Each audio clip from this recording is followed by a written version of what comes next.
you have built such an amazing thing with Whole30. I am so beyond impressed, and so are other business owners and just people in general, obviously.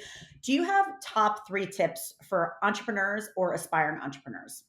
I mean, my first one always is pay yourself first. Always, always, always pay yourself first. If you are not taking care of your mental health, your sleep, your energy, your needs, your feelings, you are of no good to your business, to your customers, to your clients, to your community, to your family, to your friends.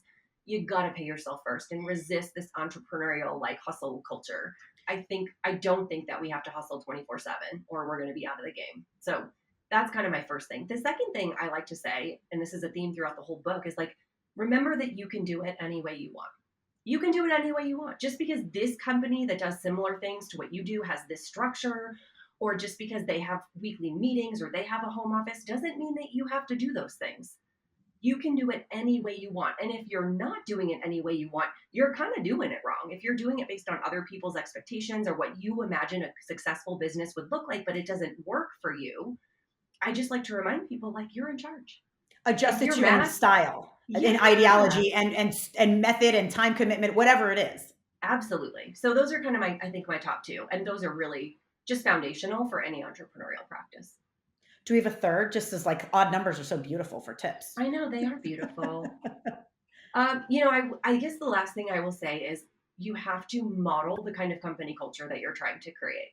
So I think it's very easy as founders or CEOs to say, we value work life balance, go take your vacation. But on my vacation, I'm sending emails and I'm like dialing into the Zoom from Cabo because I'm really important and I have to go above and beyond.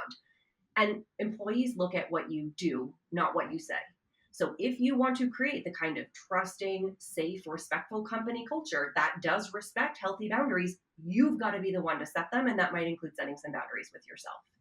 And save as draft or schedule it to send at 9 a.m. that next business day instead of on a Saturday. Because that's Yeah, telling people, I'm saying I don't want you to work weekends, but you got an email from the boss Saturday at 9 o'clock.